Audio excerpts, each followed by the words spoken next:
Hello, my name's David Runciman, and this is Past, Present, Future.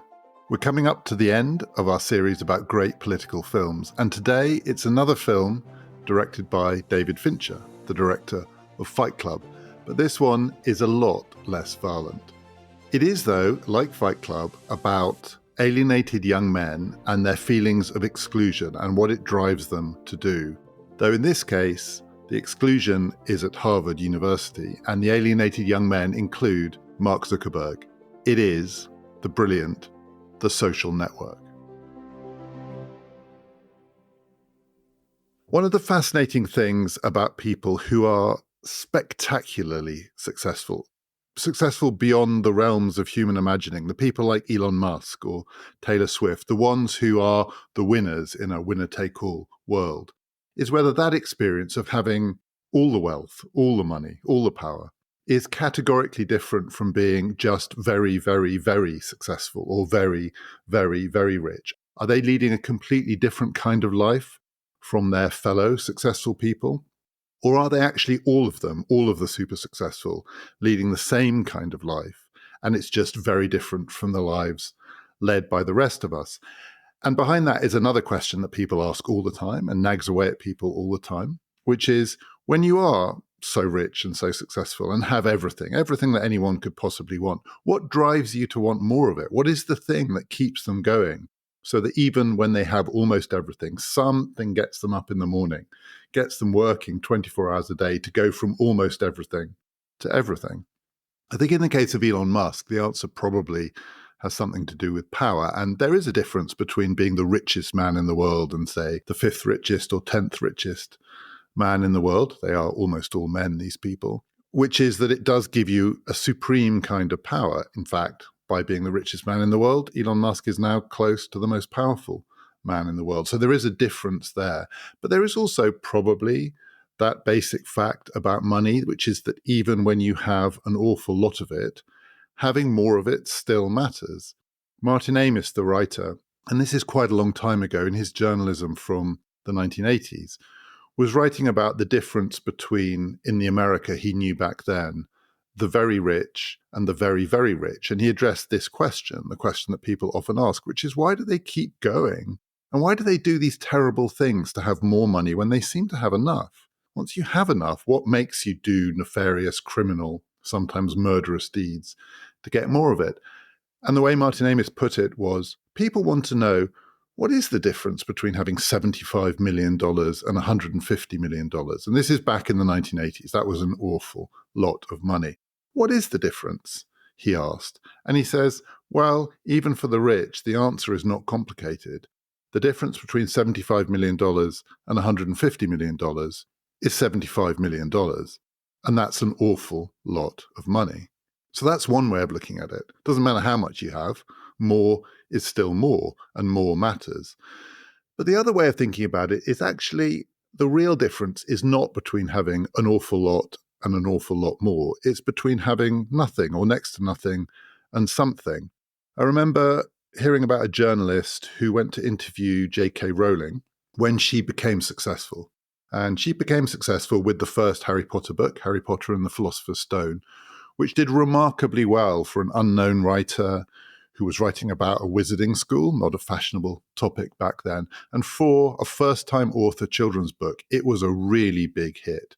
And I think the journalist went to interview her when she'd maybe sold 50,000 or 100,000 copies of that first book. So that made her a standout already. There was a buzz around her. Her publishers were thrilled. And the journalist encountered a woman who couldn't believe her success, couldn't believe her good fortune. She felt incredibly lucky because not that long before, she'd had nothing. J.K. Rowling's story was a very difficult story. She was a single mother, she was pretty poor, and she wrote the first book under difficult circumstances. She famously wrote a lot of it in a cafe. And to go from that, unknown author, no prospects, no one really believes their book is going to sell 50,000 or 100,000 copies. To go from that to her dream having come true transformed her life. And she was totally conscious of the fact that she had become something that she'd never dreamed of.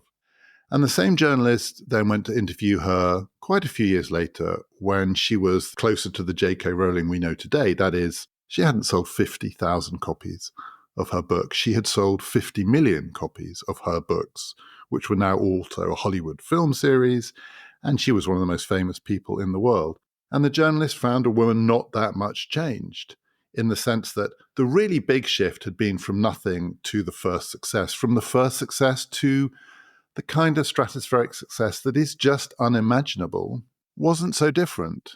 I mean, it may say something about J.K. Rowling, who is a remarkable person, that she hadn't changed that much from 50,000 to 50 million copies of her book, but it may also say something about that kind of success, which is it doesn't make that much difference beyond a certain point. And yet, seen from the outside, I write books. I would love to sell 50,000 copies of one of my books. I can dream of it. It's probably not going to happen, but I could dream of it. I can't dream of selling 50 million copies of one of my books. That is in a world that is a kind of fantasy world, but it wasn't for J.K. Rowling. And this is almost a philosophical question. In fact, there are philosophical debates about precisely this. Is the key difference between nothing and something, or is the key difference between something and everything? These are questions asked about social justice and economic justice. There are also questions that are asked about existence, existential questions. There is a celebrated puzzle in philosophy, which is to imagine a world like ours in which a pandemic strikes. Is the big difference between a world like ours and one in which 99% of the human race has been wiped out by this pandemic?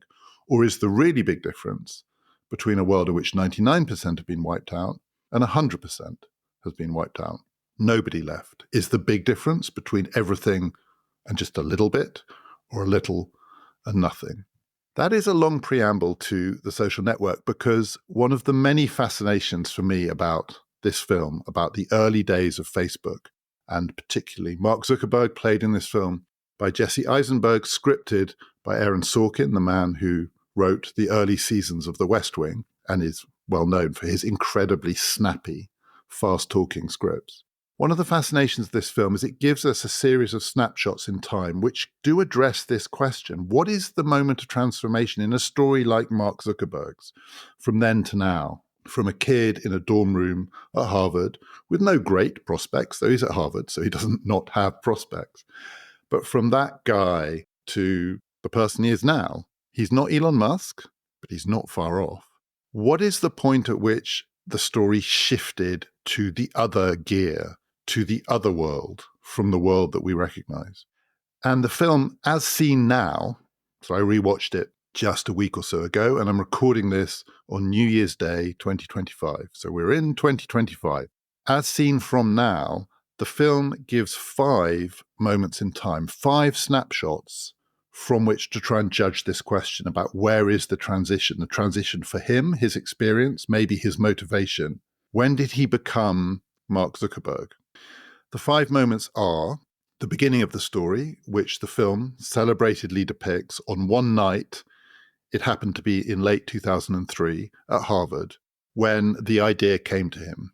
The night, the day, just a few hours really, when the young Mark Zuckerberg, an undergrad at Harvard, really cross because he's just been dumped by his girlfriend in the version of the story we get in this movie, goes back to his dorm room and in a fit of pique and rage comes up with this idea of a little website where Harvard students can compare pictures of female undergrads and say which one they think is hotter. It's a kind of little lashing out piece of misogyny. And from that, the idea of Facebook comes. It happens on one night. He's nobody. And the next day, he's kind of somebody. The next point in time is roughly a year later. I think it was a bit more than a year later, at the end of 2004, when Facebook acquired its millionth member. And that is a pivotal moment in the film. There is another moment in time represented in the film. We're not given the exact dates for this in real time. It was in 2008, so 4 years after the millionth member, when Zuckerberg was embroiled in a series of complicated, intractable legal disputes with some of his fellow Harvard undergrads who were claiming either that he'd stolen the idea of Facebook from them. That was the argument being made by 2 Olympic rowers called the Winklevoss twins, or the Winklevi as they're sometimes known. And also another legal action that had been brought against Zuckerberg by his then friend, no longer his friend by 2008, one of the people who first put a bit of money into the idea of Facebook, a guy called Eduardo Saverin, who was also suing Zuckerberg, not for having stolen his idea, which is what the Winklevi claimed, but for having basically frozen him out of a business in which he was the earliest and crucial first investor. So that argument is going on by 2008 when Facebook now has, we're not told the numbers, but has hundreds of millions of members. And the financial numbers we're talking about, again, nothing is really specified, but we know we're now in the realms of hundreds of millions too. And we are told that when he settled with the Winklevoss twins, the settlement was $60 million. So we're really in the land of the big bucks. The fourth snapshot is just when the credits roll on this film. It came out in 2010. So now we're a couple of years on the final scene in the film, which is in these legal depositions where an angry, seriously pissed off Zuckerberg is contemplating the fact he's going to have to settle with these people. But at the same time, he's been reassured by his lawyers that he can afford it. In 2010, when the movie came out, we are told that Mark Zuckerberg is now the youngest billionaire in the world. And his company, Facebook, is worth $25 billion. So now we're in the land of the billions, and he is a billionaire. This is before the company had gone public, before its IPO, which happened in 2012. But nonetheless, that was its valuation then. And then there's now. So now is 14 years on, 15 years on from when the film came out. And those numbers, those billions, look piddling. So I looked on my phone just before we started recording. As of today, New Year's Day, 2025, the market capitalization of Meta, the company that now is the parent company of Facebook, and in which Mark Zuckerberg still has a controlling tranche of shares. That company, Meta, has a market cap of $1.478 trillion. Now, I don't even know what that means, but we are now in the land of the trillions, Musk world. And Mark Zuckerberg's net worth is somewhere north of $200 billion.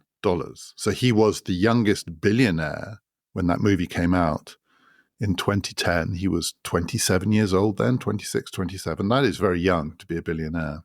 But 1 billion, 2 billion, 3 billion seems like not much money when you're going to be worth $200 billion. And all of this can be mapped out in numbers. So on the first night that Facebook came to him, it wasn't called Facebook then, it was FaceMash. It then was the Facebook, and then it became Facebook. That all happens in the first year. On that first night, when the glimmerings of this idea that's going to make him one of the richest human beings in the history of human beings comes to him in this dorm room, the numbers we're talking about are hundreds. Hundreds of his fellow Harvard undergrads log on that night to compare the hotness of their fellow female undergrads. It's the boys comparing the girls. And Saverin, Eduardo Saverin, his friend, he's encouraged by this idea to put a bit of money into the setup of the startup. But we're talking hundreds of dollars, literally hundreds of dollars. He, by Harvard standards, was wealthy because he'd made some money trading the previous summer. Zuckerberg, by implication in this film, hasn't got any cash to rub together. So Eduardo, his friend, has to help him out. Hundreds of undergrads, hundreds of dollars. That's the seed of this idea. A year later, there are 1 million members, but also the big news is that they've met an investor in Silicon Valley called Peter Thiel, an angel investor, a venture capitalist, and he likes the look of Facebook, and he agrees to put in $500,000. And that is the big news a year into this story. So then we're in the land, not of hundreds, but of hundreds of thousands, getting close to 1 million. When he's settling these legal disputes, we're in the land of tens and hundreds of millions. When the movie comes out, we're in the land of the billions. Now we're in the land of the trillions. The film is interested in the relationship between the first, the second, and the third snapshots in time. The night when the idea emerged, the germ of the idea. A year later, when the idea had morphed into a serious business with 1 million members, and Zuckerberg had changed into a slightly different kind of person than the one we encountered on that first night. And the third, the legal arguments that were being had, the depositions 4 years later, when again Zuckerberg has clearly changed again into a slightly different kind of person, but nonetheless certainly as played by Jesse Eisenberg, is recognizably the same guy as that teenager doing that thing, that magical thing on that night in Harvard. And the question is, has he changed over this period? And if so, what changed him? And if he hasn't changed, what is the consistent thread?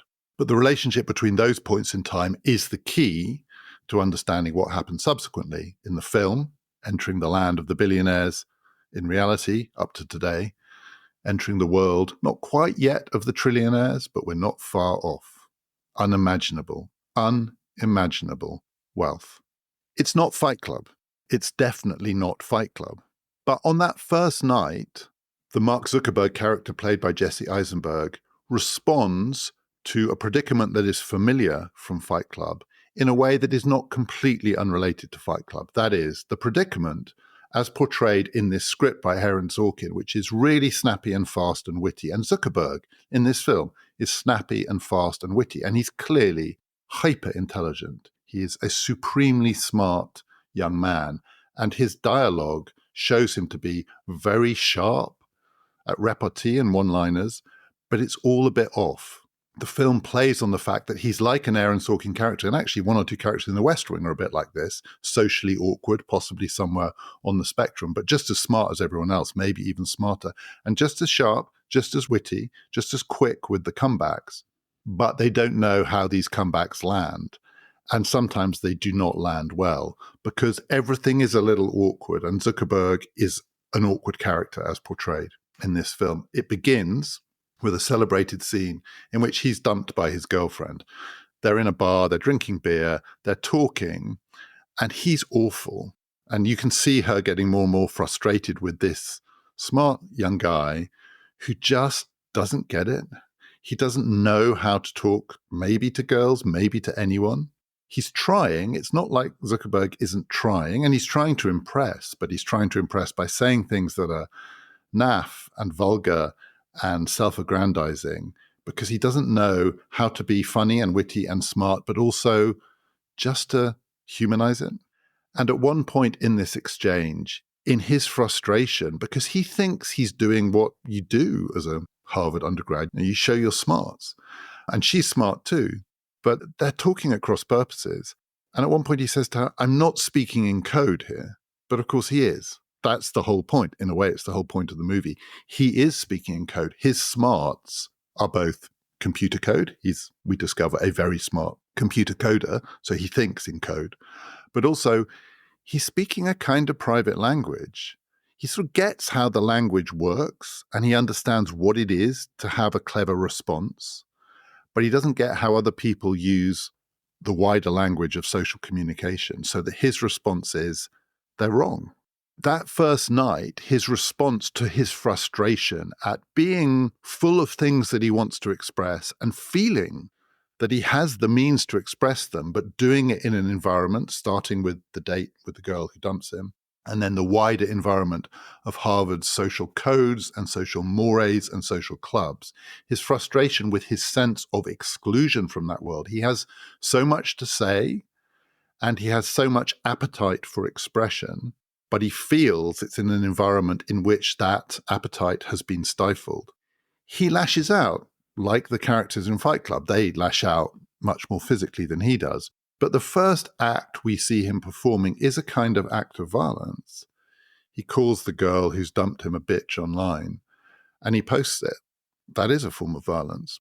As is face mash, as is the idea that the way he's going to express his frustration with what's just happened to him is to do something which is crass and crude and misogynist and not particularly funny.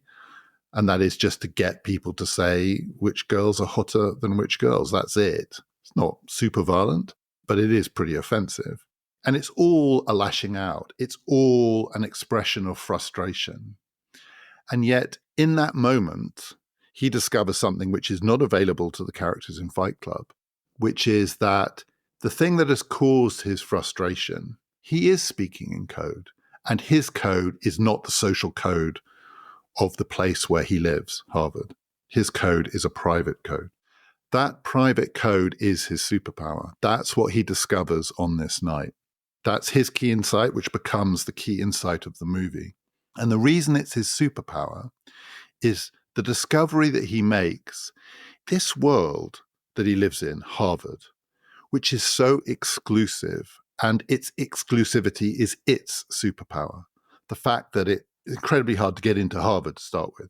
Then you get into Harvard, and within Harvard, there are all of these little worlds within worlds that guard their boundaries so carefully and so preciously. The finals clubs. Quite a lot of this film is about Harvard's finals clubs, kind of glorified frat houses, where privileged boys exclude as many other privileged boys as they can to make themselves feel special, to make themselves more attractive to the girls that they bus in from other colleges for their sex parties. Worlds within worlds, all incredibly carefully policed. These finals clubs have elaborate rituals and ceremonies to decide who gets in. And these sex parties have bouncers on the doors, and they have security. And the buildings in which these people live are all highly securitized. We see them. We see Zuckerberg going in to his dorm house, entering a code on the door. You can't get in. You can't open the doors without knowing the code. It's a heavy-handed metaphor, but it's also literally true. Anyone who's spent any time in a university recently will know that every building has a code to get into it. Access is denied. But the thing that Zuckerberg discovers on that night is this incredibly carefully guarded and policed world is wide open to anyone who knows their way around online. That is, these policed environments have left the drawbridge down if you go onto their web pages. And he discovers this because what he wants to do is get access to the photos of all the girls, all the female students whom he's going to compare on FaceMash. And you'd think that would be guarded too, but it's not. What he discovers there's a scene in which he just goes through the litany of cybersecurity failures of every single frat house and dorm house and sorority and college and place of higher education that he might want to access. This one doesn't even have a password. So you can just lift their photos off their website without anyone even stopping you. This one has a password, and the password is so dumb that a 3-year-old child could work out what it is. This one doesn't have a password, but they're so dumb they've forgotten to upload the photo, so we'll leave them off. These people think they have good security, but it's child's play to find a workaround. And one by one, he just goes to these places that are excluding him. They're not letting him in. He can't physically access these buildings. These clubs are keeping him out. They don't want a nerd like him. And he just walks in, walks through, and walks out with the prize, the thing he's after, which is the photos that he wants. The critics of this film think that as an explanation for Zuckerberg's motivations, this early sequence in which he discovers the way in is to use his computer skills, it's a little heavy-handed. It's a little crude as a form of explanation of character. And it does belabor the point, the contrast between the physical spaces and the online spaces. Zuckerberg, we're meant to believe, desperately wants to get into one of these finals clubs, one of these glorified frat houses, and he hasn't got a chance because he's too much of a geek. His friend Eduardo, who is Brazilian, who's played in the film by Andrew Garfield, a young Andrew Garfield, he's pretty good looking. He's not, by Harvard standards, he's not much of a catch. He's quite suave, but he's also, frankly, quite geeky. He's sweet, really. But he is someone with a slightly better chance than Zuckerberg of getting into one of these Phi Beta Kappa or whatever it's called. And actually, during the course of the film, we discover that Eduardo is invited to join one of these finals clubs, and Zuckerberg isn't. And we're meant to believe that this is a large part of Zuckerberg's motivation, including his motivation to freeze Eduardo out, leading to the lawsuit. He's jealous. He's just jealous of a social environment in which even his friend Eduardo is the right side of some line, and he's the wrong side of it. It's too simplistic. He's probably not as angry as portrayed in this film at the moment of Facebook's founding about the fact that he's not at one of these frat parties. He doesn't frankly look like someone who would be particularly comfortable at one of these frat parties. So that might be overdone. But the key thing that the film captures brilliantly is the fact that on that night, he discovers the pot of gold at the end of the rainbow. And it's being at Harvard that allows him to do it, not because being at Harvard means he has access to smarter people, or he has access to capital, or indeed networks of influence. It's nothing to do with that. It is that original insight, which is that you can have exclusivity and also total access. And if you can combine those two things, exclusivity and total access, and you can scale it up, there is no limit to what you can do. That is the secret sauce of Facebook.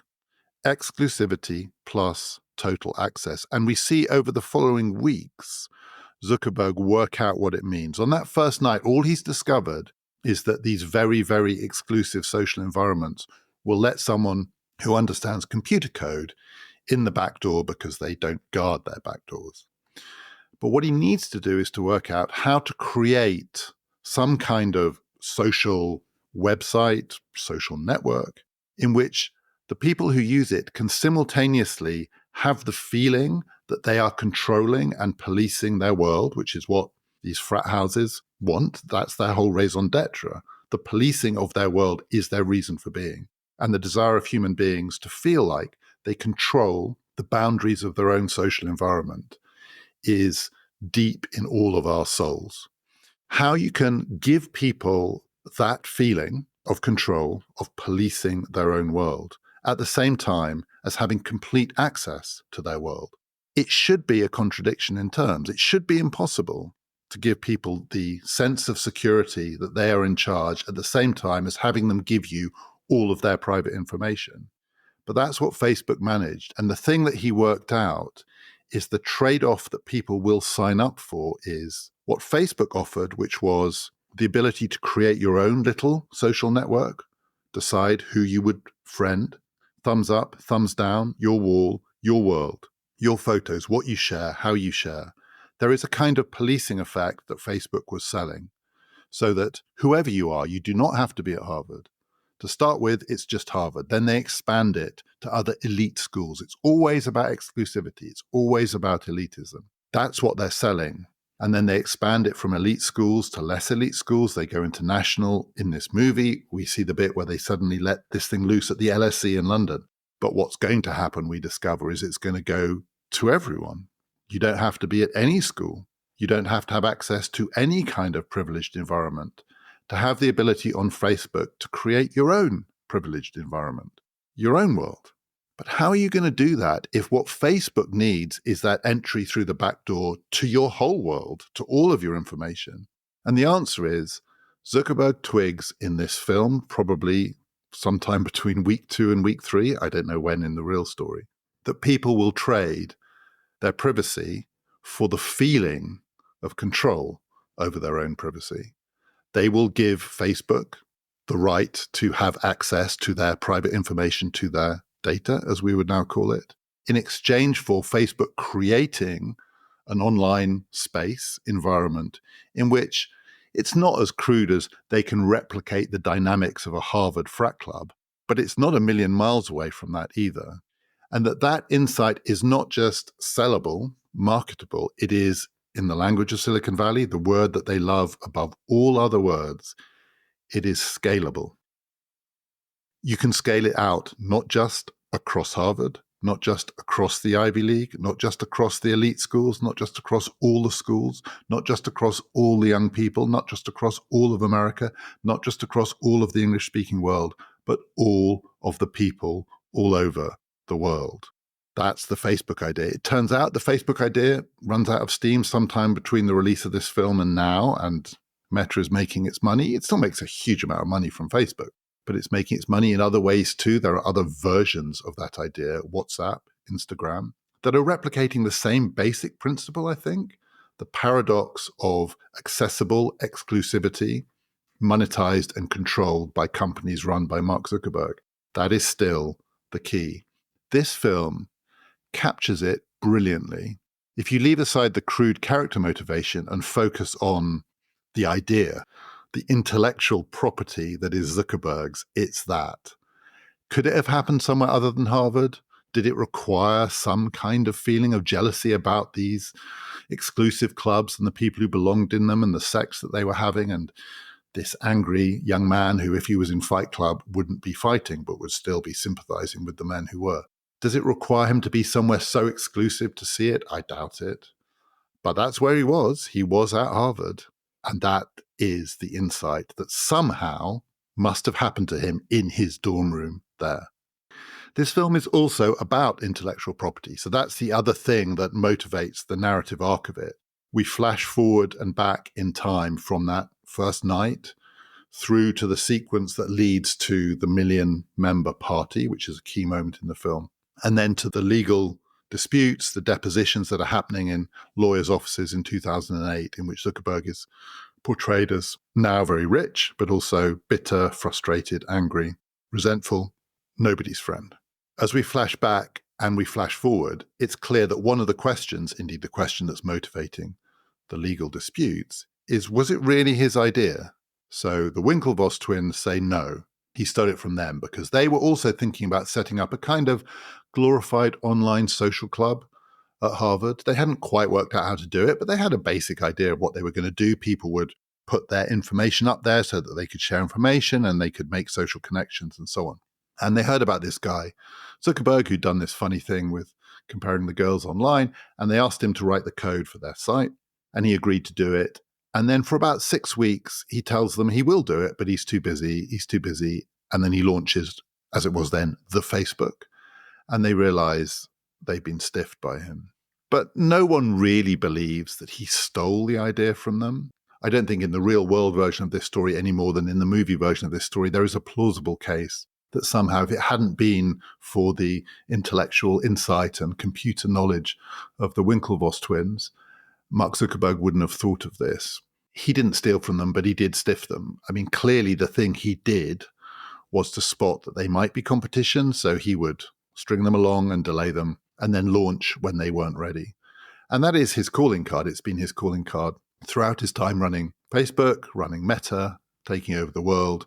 One of the things that he is very good at is ruthlessly gobbling up the competition, often before the competition even knows that it's competition. He is someone who believes that a successful business depends upon crushing everyone who might rival your unique selling point, because he is still in the business of selling exclusivity. The other thing that people in Silicon Valley love above all else is a monopoly. You want to have the idea that just drives everyone else out of the market. It can be a better idea, but also if it's the first idea and you get the money first, you just buy them out anyway, which is what he ends up doing. So there isn't a thought that he stole the idea from anyone. He's clearly smarter than everyone else. In this film, he's portrayed as smarter than everyone else. He's smarter than his friend Eduardo Saverin. He puts in the money, Eduardo, and he also gives moral support. He really comes across in this film as a nice guy. And Mark Zuckerberg does need nice people around him, because he's not especially nice as portrayed in this film himself. But there's no suggestion that Eduardo could have done this. The only person who could have done this is Zuckerberg. So then the question is, what has he got? So he's got the idea, but it's seeing the potential in the idea. And there is in him a kind of ruthlessness, as portrayed here, that is lacking in all the others. Even the 6'6", super privileged, super elite, super good-looking Winklevoss twins who are going to row for the United States at the Olympics look a little soft compared to Zuckerberg. They look like big babies. Eduardo comes across a bit like a baby. Zuckerberg comes across like an angry toddler a lot in this film. He's petulant, he acts out, he often looks like he's about to burst into tears. But even from day one or night one, it's clearer that he's tougher than the rest. He feels tougher than the rest of them. The other key relationship as portrayed in this film that shapes the rest of his life is the first important relationship that he finds outside of Harvard with a man called Sean Parker, played in this film by Justin Timberlake, the founder of Napster, the early music file-sharing website that was taken down by the big record companies, but not until it had more or less destroyed their business model. He's portrayed in this film as a kind of renegade, a bit of an outsider, a definitive move fast and break things kind of guy, and the person who injects in Zuckerberg a feeling of real ambition that this could be something way beyond anyone's imaginings. Sean Parker is someone who believes If there's any chance of doing everything rather than something, you risk something for everything. He's a risk taker. He's an all or nothing kind of guy. And he is the foil for Eduardo in this film. Eduardo and Sean Parker are the two angels or devils or half and half on Zuckerberg's shoulders. Eduardo sees the potential in the Facebook, but he sees it in fairly conventional terms. So he thinks they're going to build a site that will take advertising. And it will take advertising by approaching big, important firms and asking them if they want to sponsor the site and they want to brand the site. And he spends the first summer of Facebook in New York, knocking on doors, going to advertising agencies, trying to drum up interest in the business. And Sean Parker's view is that is just chicken feed. And that's not just old school, it's kind of a dying world. And the potential of this thing, if it can just keep growing, it doesn't have to make money. It can lose money hand over fist. You just have to keep people joining. And then the sky's the limit. If 1 million people can join, 1 billion people can join. If it's a social network, there is no limit because the gold at the heart of it, exclusivity coupled with complete access, has no limits because Zuckerberg has worked out a way to make everybody feel special by making everybody give him all of their private information.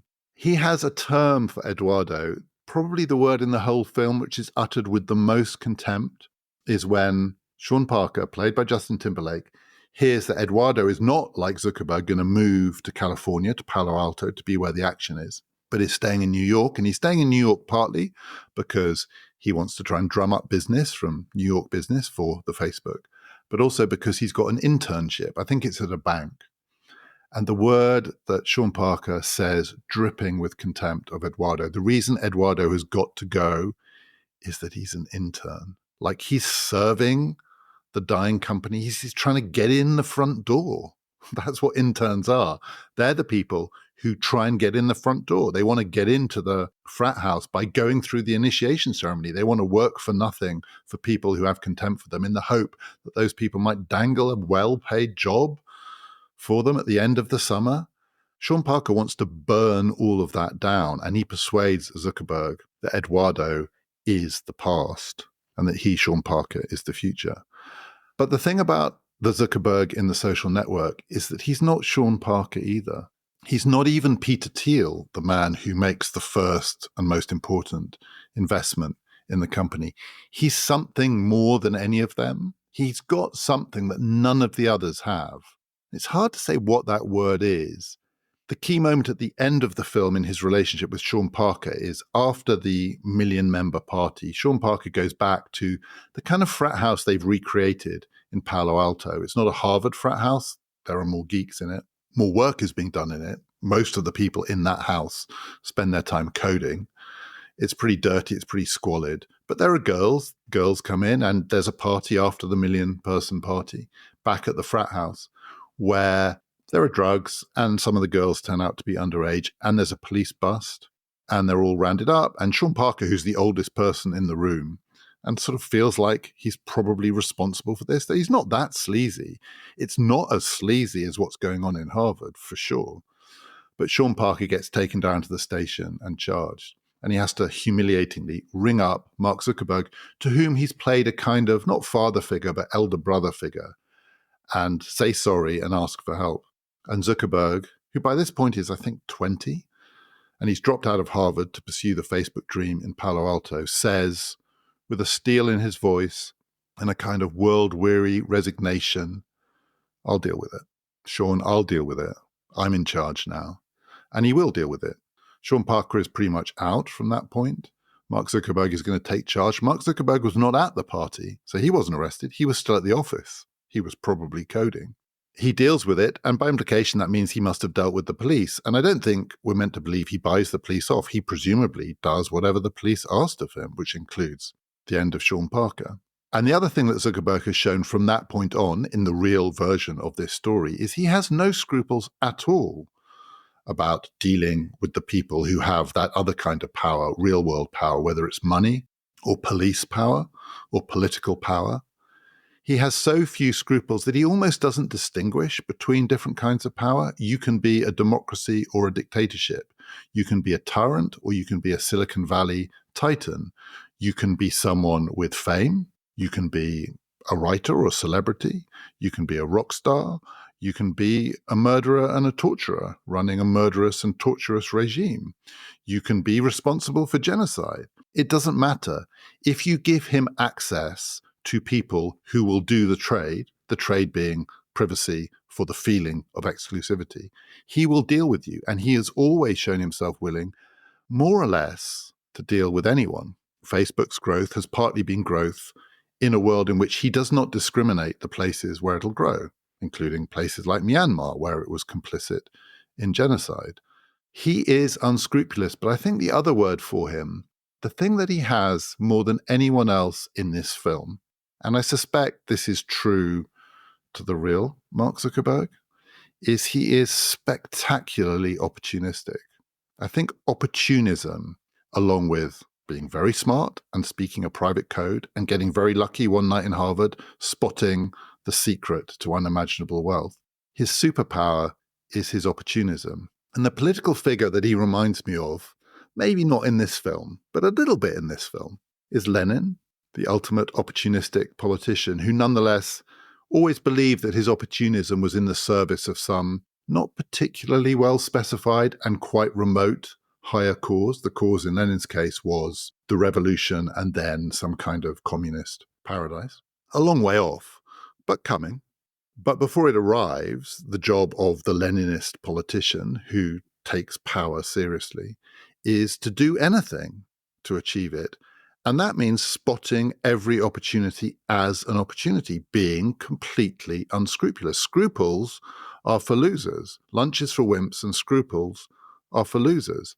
Zuckerberg in this film doesn't have what he later acquired, though there are hints of it here, which is some ill-defined higher purpose. Anyone who's had the misfortune to read one of his excruciating Facebook manifestos about what it is that he's doing, what he believes in, because he's always insisted, as he does in this film, even in the very early days of the Facebook, that he's not really building a business. He's not building a company. It's a kind of experiment. It's a project. It's just an adventure, and it's going somewhere. And he decided at some point that the place it was going to was global connectivity, that a world in which we were all connected and able to communicate in a shared space would be a better world. Maybe. I have no idea, because it's never going to happen, not in the way that he imagines. And the vagueness of his specifications of what this hyper-connected world, when it's achieved, or to use the phrase that Dave Eggers used in his brilliant satirical novel, The Circle, when the circle is closed, what that world would be like, it makes Lenin's descriptions of communist paradise look like a detailed blueprint for a working business model. There's nothing there, but it's there in the distance, the thing that this work is for and is towards. And because it's unspecified, it gives the ruthless, unscrupulous operator every excuse to be as opportunistic as possible, because everything is a potential opportunity on the road to paradise. And I don't think there is a more opportunistic operator out there in this space than Mark Zuckerberg. This film captures that. And Jesse Eisenberg's portrayal captures it because he's a bit weird. He's quite charismatic. He's lonely. He comes across as lonely and deep down quite unhappy, driven, maybe resentful, maybe jealous. There's quite a lot of bitterness there. But he has this spark in his eyes, which is that everything is potentially the moment where the next thing falls into his lap. The first thing that falls into his lap is when his girlfriend dumps him, he lashes out, and he discovers the secret to global domination in one night. But along the way in this film, there are other moments. There's a moment where he's talking to another guy at Harvard, and the guy says of someone they both know, do you know if she has a boyfriend or not? It would be really useful to know if she had a boyfriend, because I don't want to ask her out if she has one. And it would be particularly useful actually to know if she doesn't have a boyfriend, whether she wants a boyfriend. If she doesn't want a boyfriend, also I don't want to be humiliated. The penny drops, he rushes off, and he adds the feature to Facebook, your relationship status. But he has this hungry look in his eyes, and it's the hunger, I don't think, for wealth or for power or even for the girls. It looks like a hunger for the thing that might fall into his lap. And he has more of that in spades than anyone else in this film. All the others are looking for opportunities, but they aren't looking for them with his kind of wide-eyed willingness to accept anything from anyone, anywhere, as potentially the next thing, the next piece of the puzzle. He doesn't even know what the puzzle is. He is, in this film, insatiable. He is opportunistic. He is Leninist. Because of when the film ends, it does that thing that's quite satisfying in films, which is it ends at a moment in time, 2008, and it tells us what happened. And then it tells us where we are now, 2010, when the film comes out. And Zuckerberg is this man rich beyond anyone's wildest dreams. He's a billionaire in a world back then when to be a billionaire was quite a thing. They weren't not quite to a penny, but whatever they are now. It doesn't tell us what happened to the other characters in the film. So there is an implication that Zuckerberg won. He saw them off. He was more ruthless than they were, or my word, more opportunistic than they were. And he's the winner, no question, even though we're meant to believe at the end of this film he's not particularly happy. Subsequently, he seems to be very happy. He's happily married, he has kids, he's a jiu-jitsu champion, he's let his hair grow finally. He looks great now, 2025. Mark Zuckerberg is leading his best life and he's looking his best self. And he's also unbelievably opportunistic. He is currently like Elon Musk, but less successfully than Elon Musk. That may not last, sucking up like crazy to Donald Trump, a man that he has not sucked up to necessarily in the past, but the great opportunist does not forego any opportunity to grow, not the business, but the idea. Mark Zuckerberg is Mark Zuckerberg. But what happened to the people he defeated? They're not portrayed in this film as losers, not by any means, but Eduardo in particular, he comes across as a bit sad at the end. Everyone other than Zuckerberg in this film is looking to impress a kind of father figure or a literal father. We see the Winklevoss twins with their dad. They're frightened of him. They want to impress him. At one point, when it's clear to Eduardo that this great business opportunity has slipped through his fingers because he's allowed the geek Mark Zuckerberg to outmaneuver him, he says, I quote, "My father will never forgive me." His father was clearly a tough old bastard. He comes across in the depositions when he's claiming that Zuckerberg has defrauded him of his share of the company as also bitter and angry and sad, very unhappy about what's happened to him. But we're not told beyond the fact that he settled with Zuckerberg for an undisclosed sum. What his fate was in 2010, never mind, the film couldn't have known, what his fate was in 2025. So what did happen to all the people that Zuckerberg saw off with his opportunism? Well, the Winklevoss twins currently, looking it up on New Year's Day 2025, have a net worth of something like 2.5 billion each. They have become very successful cryptocurrency, particularly Bitcoin boosters, hucksters, entrepreneurs, whatever you want to call it. Sean Parker is worth about 3 billion. He's still a very, very wealthy man. Peter Thiel is worth about 15 billion. And though the film doesn't say this because it's not part of the story it wants to tell, Mark Zuckerberg's not Peter Thiel either. He is more ruthless, more opportunistic than Peter Thiel. Notoriously, Peter Thiel, the early investor and one of the most successful investors in Silicon Valley, and also a real political player, operative. When Facebook had really taken off, Yahoo came with an offer of $1 billion to buy Facebook. And the board on which Peter Thiel sat really tried to persuade Mark Zuckerberg to accept that offer, $1 billion. And Zuckerberg was put under huge pressure, including by Peter Thiel, who wanted to cash in his shares for tens, hundreds of millions of dollars to accept the deal. And Zuckerberg refused. Zuckerberg thought that the people who were trying to persuade him to sell out for $1 billion were lightweights. They were the wrong kind of opportunists. This opportunity that fell into their lap was just an opportunity to turn their idea into cash. Zuckerberg is not interested in that. He's interested in turning his idea into a bigger version of his idea. And he was, of course, right. Just as he was right, and it was his decision to pay for this little company called Instagram, which employed almost no one and had very, very few users, and is now not the biggest, but close to the biggest revenue generator for Meta. Zuckerberg is a brilliant businessman. He is a much better, smarter, more successful, more ruthless, more opportunistic, more Leninist businessman than Peter Thiel. But Peter Thiel is still pretty good. And Peter Thiel, his net worth, looking it up today, is something like $15 billion. What about Eduardo, though? Poor, sad Eduardo, who's the one who really does get shafted by Mark Zuckerberg. We're not told what he settled for. Eduardo Saverin today is worth more than $30 billion. He is the richest man in Brazil. He is the richest Brazilian ever. He is one of the richest people in the world, not through his share of Facebook, but what he did with his share of Facebook and the incredibly successful venture capital firms that he has built off the back of that.